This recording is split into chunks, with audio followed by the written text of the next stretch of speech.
kava padaryta. Bet va, koks oras. Laukia toksai nelabai ir norisi išeiti. Atsibūdam šiandien. Išvažiuot norisi gal. Vakar prisimaudėm, neįtikėtina šiltai. Laipsnių pamatyti. Laipsnių buvo 12, dabar 11. Siaubas. 11 laipsnių. Baugu į lauką išeiti. Lyja? Ar ne? Purškia toks kaip dušas. Rašnuoja. Bet tikrai pasižiūrėk, jeigu žiūrėti kalnus, tai... Oi. Tai atrodo, kad žiema, toks rūkelis būna, kai važiuoji per kalnus, ne? Primena tau taip. Bet aš čia visgi 800 metrų, tai gal bus žemiau, šilčiau. Leistis truputį žemiau. Bandom leistis. Jau reikia varyti čia. Ateina, žiūrėk, koks debesis. Vau. Pats laikas išvažiuoti. Visada reikia žiūrėti, įvertinti kelio dangą, lietus. Žvirkelis gal gerai jums? Padangos jums žvirkelį. Padangos jums žvirkeliai. Padangos jums žvirkelis. Mes gal dar čia sugrįšim. Ne, mes niekada nesugrįšim čia. Ja, gal. Pakeliui gera aikštelė, jeigu jos neuždarys vidai. Oi. Pakeliui jo, jinai labai gera. Pernakvot pakeliui. No. Ropojam.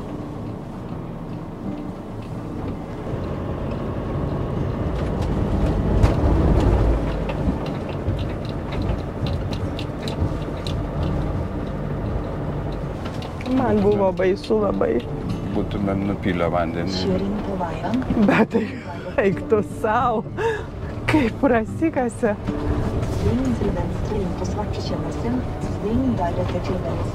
O vandens tai nėra labai daug, žinok. Dizeliną būtume nupylę, ko gero. Pilnas bakas dizelinas. Skani kava? Labai. Daiva ruošia pačią skaniausią kavą šitoje apylinkėje.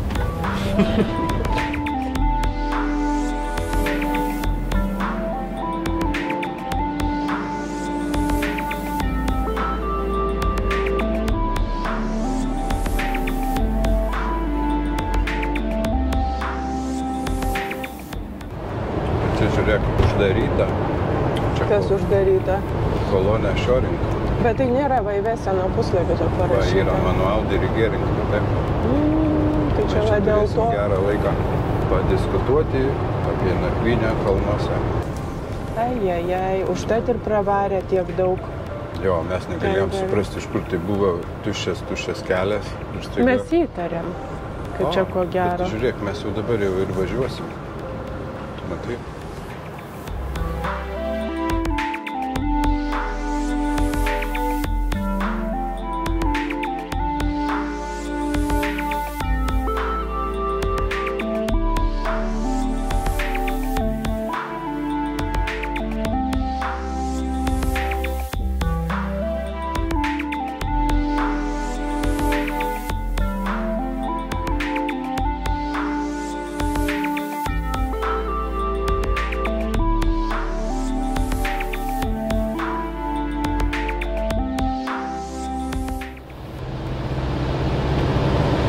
Man labiausiai patinka Norvegijai su kemperiu, todėl kad čia labai pritaikyta kemperiam. Nu tiesiog labai.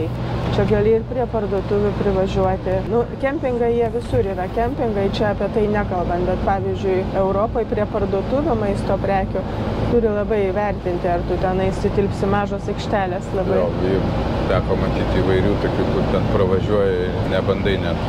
O čia praktiškai visur, o jeigu važiuojant ten, kur netaip apgyvendinta žmonių, tai kiek tų frikampų yra, kiek tu gali nakvoti. Bet žiemą, vat, reikia labai atsargiai. Žiemą jo. Prisimeni kalnuose, va čia, va, šituo keliu važiuojant, taigi neturėjom kur vandens įsipilti. Viskas yra užsukta ir tik tai kempinguose gali, kurie irgi toli gražu ne visi veikiantis. Aha, kur dabar yra Oda? Čiagi dabar tas kriuklys bus. Jo, va, čia ta graži vieta. 13 kelias, jis visas yra gražus. Net ženkliukas yra.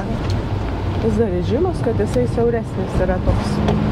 Matai tenais jau. Aha, jo. Jau purškia dušas. Bet mes prie jo gal nesustosim. Ne. Jisai dabar toks saulės nėra, jisai neišvaizdus. Čia bus. Lėtai pravažiuok. Va čia. Atsidaryk langą, truputį nubraus mus. Neturiu aš langą. Oi, Vidai, tu ką darai? Ką darai? Vieni kemperiai. Vieni kemperiai, jo. Sustoja, jie čia...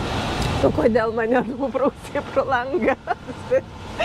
Netikėtai taip. Ai. Ir GoPro turbūt šlapia. Man dabar bus geriau. Buvo pokštas. Geras pokštas, netikėtas. Gerai, kad aš valdau viską. Reikia rankšluostį pasiimti. Ir važiuojam, čia jau aš nebesuskaičiuojama kartą ir negali tiesiog nesižavėti. Daug kartų jau važiavom ir vis dar spoksam akis išpūtę. Jo, kažkada mes tik tais pirmą kartą atvažiavom specialiai pasižiūrėti to krioklio, paskui labai daug pakeliui kartų buvom. Ir dar kiek važiuosim, tai aš įsivaizduoju. Nes tikrai čia graži vieta, fotogeniška. Rudenį čia labai gražu. Jo, čia visais metų laikais.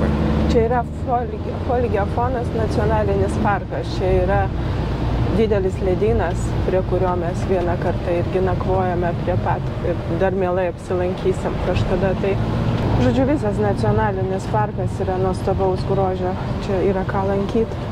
Norvegijoje yra ką veikti. Yra ką veikti. Ir vieną kartą būni ir vėl gali važiuoti ir vėl. Va čia yra ledynas. Folgefonas ledynas. Taip, jisai vat ilgas eina per visą ilgį. Ir va čia visas kairėje, jau mes seniai važiuojam palei tą ledyną. Vanduo toksai žalias, ten ledynas. O čia mes. O čia mes. O čia ženkliukas, kad tai yra gražu ir mes tai matome. Čia gal miestelis ir architektūra ir visa kita, čia nėra taip gražu, kaip yra pati gamta aplink ir dėl to jinai ir populiari ta Oda ar Uda.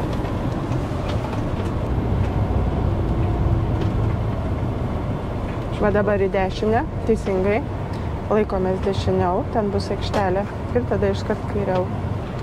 Bet čia yra nemokama ta aikštelė šita. Šita yra nemokama, va ten toliau. Ten yra mokama, taip. O čia autobusų stovėjimo aikštelė. O servisas visgi toliau reikia važiuoti. Va ten tolyn, bet ten matai tiesiai ženkliukas servisas. Aha, čia galima užpildyti vandens.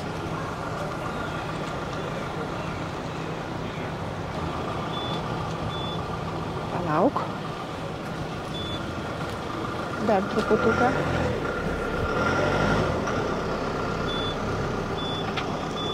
Gerai, užtenka.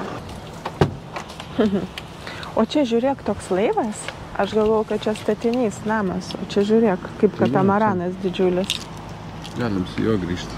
Kur? Kur mes norim grįžti? Jeigu nusiboda, pavyzdžiui, tau su kemperiu. Ne, man čia nenusiboda. Matei, kaip prie sienos privažiavai? Rizikingai taip. Aš negalėjau žiūrėti, kai tu taip privažiavai. Aš nemačiau visai. Aš žinau, aš užsimerkiau irgi, kai tu važiavai. Aš užsimerkus čia žiūrėjau. Tiksliau, aš čia nežiūrėjau. O aš nemačiau, aš net nežiūrėjau. Ot būčiau įkalęs.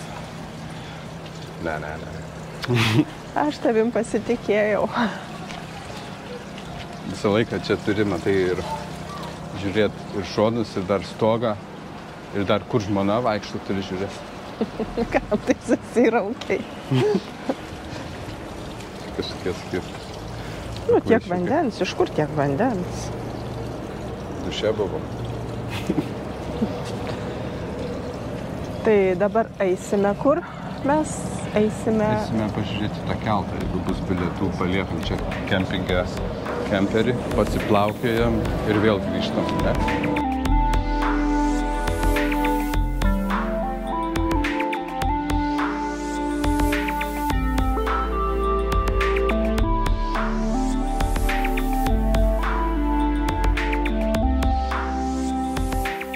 Dabar važiuojam per Folgefonos tunelį Viršuje yra ledynas, labai įdomus jausmas, kad viršuje yra didelis ledynas.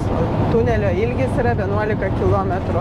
Uždėti ženkliukai, kuriam tu kilometrų pozicijoje esi, tai dabar rodė, kad jeigu atgal važiuoti, tai būtų 6 km, į priekį 5 km. Bet nelabai tu čia apsisuksi, jeigu norėdamas. Ne, apsisukti čia beprasmiška, bet esmė tokia, kad jeigu kažkas, tai tu žinosi, į kurią pusę tau arčiau. Jeigu neduok tu dieve gaisras ar kažkoks tai įvykis, į kurią pusę bėg, bet visur yra čia. Beje, jeigu kažkas tunelyje atsitiko, ar avarija, arba gaisras, yra visą laiką išsiplėtimo tokios aikštelės. Va čia atrodo, matosi. Visą laiką yra telefonai, kuriais tu gali iškviesti avarinę tarnybą, policiją. Tai visą laiką patariama yra naudotis būtent šitais telefonais, o ne savo mobiliu. Tokiu būdu gelbėjimo tarnybos žino konkretų tašką, iš kurio tu telefono skambini. Jiems tada, jeigu tu ir kalbos nežinai, arba tau problemas kažkokios, tu strese nemoki paaiškinti, nieko tau nereikia, jie žino, kad tu pakėlei ir pasakėjai, gelbėkit, bet kuria kalba jie. Yra taškas, jie iš karto pamato, kokiam taške atsitiko kažkas, tai užsidaro vartai, užsidaro įvažiavimas į tunelį ir jo atskuba pagalba. Jundal tunelis to jau bus, tu čia nesijuok, aš nerandu kokio jis ilgio, bet jisai atrodo padarytas nemokamas. Anksčiau jisai buvo mokamas, Jundal tunelis. Jundal, dar vienas, jo, iki kelto. Bet labai graži Norvegijos gamta, kai būna po lietaus, tada taip debesi žemai pakimba. Jo, gražu labai. Tie debesis taip žemyn nusileidžia. Taip tiesiog puošia vaizdą.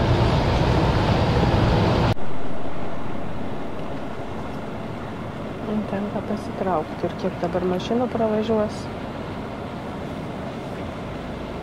Bet ten nėra vietos. Žiūrėk, ten praleidžia.